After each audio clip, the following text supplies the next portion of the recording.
नमस्कार। Sports scan के आज के संस्करण में आप सबका बहुत बहुत स्वागत। खेल जगत की तमाम खबरों का लेखा जोखा लेकर मैं हूं नवीन आज के इस अंक में, और इन खबरों पर मेरे साथ चर्चा करने के लिए मौजूद हैं खेल पत्रकार, खेल विशेषज्ञ संजीव कुमार। संजीव, स्वागत है आपका। नमस्कार। नजर अब तक की खास खबरों पर। भारत के प्रियांशु राजावत फ्रांस में ऑरलियांस मास्टर्स बैडमिंटन टूर्नामेंट के पुरुष सिंगल्स के फाइनल में पहुंचे। आईपीएल क्रिकेट में राजस्थान रॉयल्स ने दिल्ली कैपिटल्स को 57 रन से हराया। इस समय चेन्नई सुपर किंग्स का सामना मुंबई इंडियंस से। पुरुष विश्व मुक्केबाजी प्रतियोगिता के लिए भारतीय टीम की घोषणा। अमित पंघल को टीम में स्थान नहीं मिला।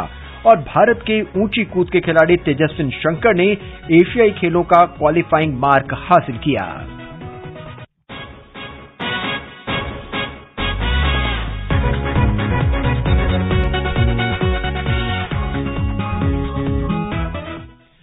स्पोर्ट्स स्कैन के पन्नों में सबसे पहले बात बैडमिंटन की। भारत के प्रियांशु राजावत फ्रांस में ऑरलियांस मास्टर्स बैडमिंटन टूर्नामेंट के पुरुष सिंगल्स के फाइनल में पहुंच गए हैं।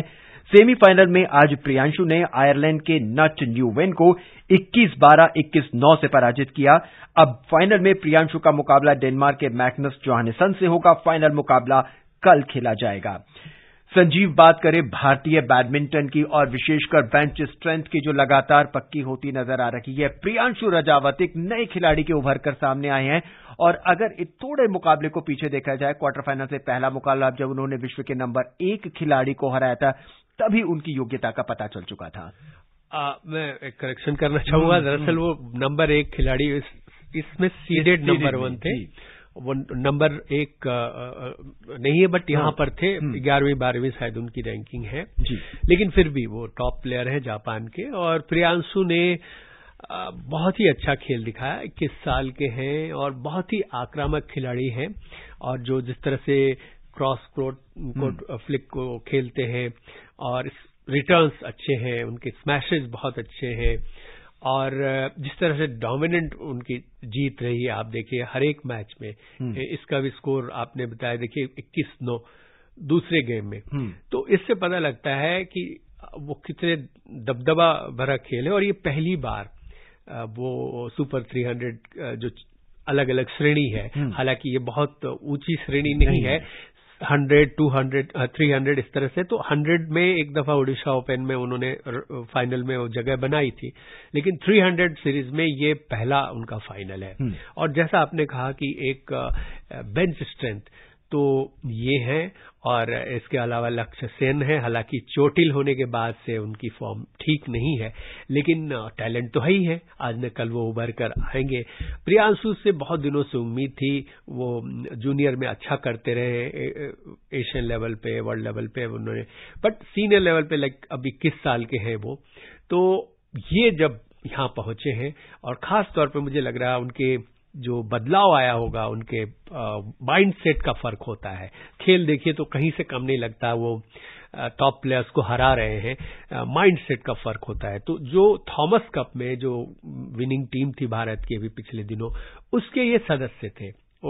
वहां से फिर मुझे लग रहा है कि जो बड़े प्लेयर्स के साथ खेलना, बड़े टूर्नामेंट में खेलना, गोल्ड जीतना, वहां से फर्क आया। उनके खेल में लगातार हम सुधार देख रहे हैं।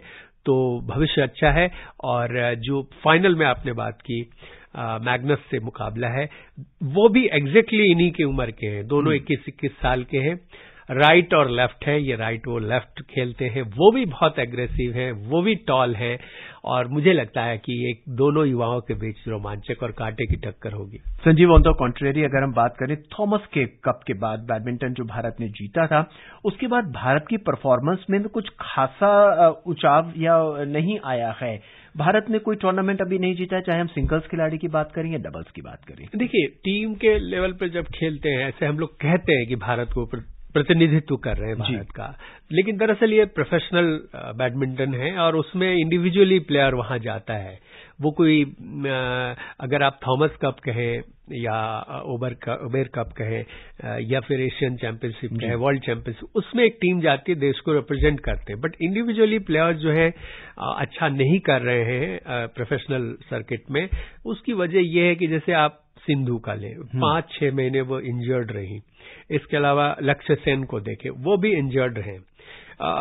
खिलाड़ियों के इंजरी की समस्या रही है। अब उससे उबरना बड़ी चुनौती है, और एक बार इंजरी हो गई, चाहे वो कंधे में हो, घुटने में हो, कोई मसल टीयर हो गया, पुल हो गया, थोड़ा समय लगता है। तो अब ये देखना होगा, हालांकि बहुत हाई क्वालिटी की जो सुविधाएं हैं वो मिल रही हैं, और अनुभवी खिलाड़ी हैं, चाहे वो अपने गोपी चंद हो या फिर विमल कुमार हो या फिर कोरियन कोचेज हो, उनकी देखरेख में, और अच्छे फिजियोज भी हैं। बट ये देखना होगा कि ये प्लेयर्स इंडिविजुअली बहुत फिट रहे, साल में कम से कम उनको एक चूज करना होगा कि भाई हम ये 20 टूर्नामेंट्स हैं तो इनमें से मैं 8 खेलूंगा, 9 खेलूंगा, 7 खेलूंगा, तो उस ढंग से करना होगा। तो समस्या वही है, प्लेयर्स के स्टैंडर्ड में जो कमी आई है, इंजरी या तो ही है या इंजरी से वापस आए हैं, तो कहीं ना कहीं बैकअप द माइंड होगा उनके। और अब बात क्रिकेट की। आईपीएल क्रिकेट में गुवाहाटी में राजस्थान रॉयल्स ने दिल्ली कैपिटल्स को 57 रन से हरा दिया है। इस जीत के साथ ही राजस्थान की टीम अंक तालिका में शीर्ष पर पहुंच गई है। वहीं दिल्ली को लगातार तीसरे मैच में हार का सामना करना पड़ा। दिल्ली कैपिटल्स ने टॉस जीता, पहले गेंदबाजी की। राजस्थान रॉयल्स ने बल्लेबाजी की और 199 रन बनाए 20 ओवर में, और जवाब में दिल्ली की टीम सिर्फ 142 रन ही बना सकी। लगातार तीसरी हार, बशर्ते कि आपके पास प्लेयर अच्छे हैं, लेकिन एक भी प्लेयर बोर्ड पर रन नहीं बना पा रहा है। अगर आज ही की बात करें तो वार्नर के अलावा कोई भी खिलाड़ी नहीं चला। बिल्कुल, और वार्नर ने पिछले मैचेस में भी अच्छा किया है, तो आप एक कप्तान के भरोसे नहीं रह सकते, और ये भी नहीं कह सकते कि हमारे साथ तो ऋषभ पंत नहीं है इस बार। आप प्लेयर्स नहीं हैं तो उनकी भरपाई करने के लिए और भी प्लेयर्स हैं, उनकी जगह लेने का सबके पास मौका है, जिनको भी मौका मिल रहा है। लेकिन समहाउ दिल्ली के साथ ये रहा है, आप देखें तो कई बार उनकी शुरुआत बहुत खराब रहती है, या फिर अच्छी टीम होने के बावजूद वो 2 मैच, 3 मैच, 4 मैच हार जाते हैं। तो दिल्ली के लिए तो चुनौती हमेशा रही है, और अब पॉइंट्स टेबल पे वो बहुत नीचे चले गए हैं। और नेट रन रेट को भी अगर देखें तो बहुत ही खराब है, लाइक -2.09, ये बहुत ही खराब नेट रन रहे। उनसे बुरा अब एसआरएच ही है, लेकिन एसआरएच ने 2 ही मैच खेले हैं, दोनों गंवाए हैं। इन्होंने 3 मैच में 3 गंवा दिए हैं। तो इन्हें राइट कॉम्बिनेशन तलाशना होगा, क्योंकि अगर आप याद करें तो शुरू के मैचेस में उनके साउथ अफ्रीका के कुछ प्लेयर अवेलेबल नहीं थे। वापसी हुई है, मुझे ये लग रहा है कि सिर्फ आए और उनको खिला दिया, क्योंकि वो बॉलिंग में अगर वो विकेट नहीं ले रहे, ढेर सारे रन दे रहे हैं, वो दैट इज नॉट गुड। आप उनको थोड़ा वेट कराइए, और जो प्लेयर बैठे हैं इंडियन, उनको आप खिलाइए, या बाहर के भी नाम पर मत जाइए। एक सही कॉम्बिनेशन की जरूरत है। और संजीव, अगर राजस्थान की बात करें तो यशस्वी जायसवाल ने बिल्कुल ऑलराउंड परफॉर्मेंस दी है, 3 विकेट भी झटके हैं और 60 रन भी बोर्ड पर लगाए हैं, और उनका साथ दिया है जोस बटलर ने। बिल्कुल, और ये बहुत ही कहे तो ये ओपनिंग जोड़ी का ही कमाल रहा, क्योंकि उन्होंने जो साझेदारी की, हालांकि नीचे में एक आधी इनिंग्स और देखने को मिली, लेकिन मूल रूप से इन्हीं 2 बल्लेबाजों ने जो नींव रखी, जीत उन्हीं को जाता है, श्रेय उन्हीं को जाता है। पृथ्वी शॉ एक बार फिर नाकामयाब रहे। मनीष पांडे से उम्मीद की जा रही थी दिल्ली कैपिटल्स को, मनीष पांडे भी सिर्फ 0 ही रन बना सके, और अक्षर पटेल, पॉवेल, अभिषेक पौरेल, कुलदीप यादव, एंड्रो, ये 6 खिलाड़ी हैं जो कुल मिलाकर सिर्फ 15 रन ही जोड़ सके दिल्ली के स्कोर। यही है, देखिए यही पे कमी है, और आपको एक टीम गेम है, जैसा आप अगर चाहें कि टॉप ऑर्डर चल गया, वार्नर ने कुछ रन कर दिए, तो फिर आपको ऊपर भी करने वाले होने चाहिए, फिनिशर्स भी होने चाहिए। अच्छी शुरुआत मिली है तो नीचे वाले भी 5 ओवर में 50 रन बना के जाएं। इस बीच एक और मैच इस समय खेला जा रहा है चेन्नई में। चेन्नई सुपर किंग्स का मुकाबला मुंबई इंडियंस से हो रहा है। मुंबई इंडियंस ने 102 रन बोर्ड पर लगाए हैं, 6 विकेट उनके डाउन हो चुके हैं और 13 ओवर हुए हैं। मुंबई इंडियंस की भी परफॉर्मेंस कोई अच्छी नहीं रही है। तीसरे मैच में भी इस समय उनकी हालत पतली ही नजर आ रही है, अगर क्रिकेट की भाषा में बात करें तो। देखिए, मुंबई इंडियंस के साथ याद होगा कि ऑलमोस्ट जो 15 सीजन गुजरे हैं और 16वां सीजन चल रहा है जी, इन 16 में से 3 या 4 सीजन को निकाल ले तो 12 सीजन में ऐसा हुआ है कि शुरुआत में हारते ही रहे हैं। कई बार वो चैंपियन भी बने, उस बारी भी वो शुरू के 2-3 मैच हार गए हैं। तो ये अब उनके जो सेन बॉन्ड है, जो उनके साथ बॉलिंग कोच, उन्होंने पिछले हार के बाद प्रेस कॉन्फ्रेंस में ये बात कही थी कि हम बहुत चिंतित हैं कि ऐसा क्यों हो रहा है कि हम शुरुआत अच्छी नहीं कर पा रहे हैं। लेकिन ये इस बार की नहीं है। अगर उनको उनकी हार का जो स्ट्रेच उसको देखें तो पिछले में सबसे आखिरी पोजीशन पे रहे थे लास्ट आईपीएल में, और वहां से फिर यहां शुरुआत हुई है, अच्छा नहीं कर रहे हैं, तो वो बढ़ता जा रहा है। और आज देखिए इस मैच में आश्चर्यजनक शुरुआत देखिए, 6 ओवर में करीब मुझे लग रहा है कि 60 से अधिक रन थे। 10 के औसत से रन बना रहे थे, और उसके बाद विकेट, और आप देखिए 14 ओवर के बाद 105 रन पे 6 विकेट। तो हालांकि अभी भी समय है, और मुझे लग रहा है कि जैसा तिलक वर्मा पर उनको रहा होगा, तिलक वर्मा फिर वो भी आउट हो चुके हैं, तो क्या टिम डेविड कुछ कर पाएंगे? ट्रिस्टन स्टब्स से बहुत उम्मीद है वो कुछ कर पाएंगे।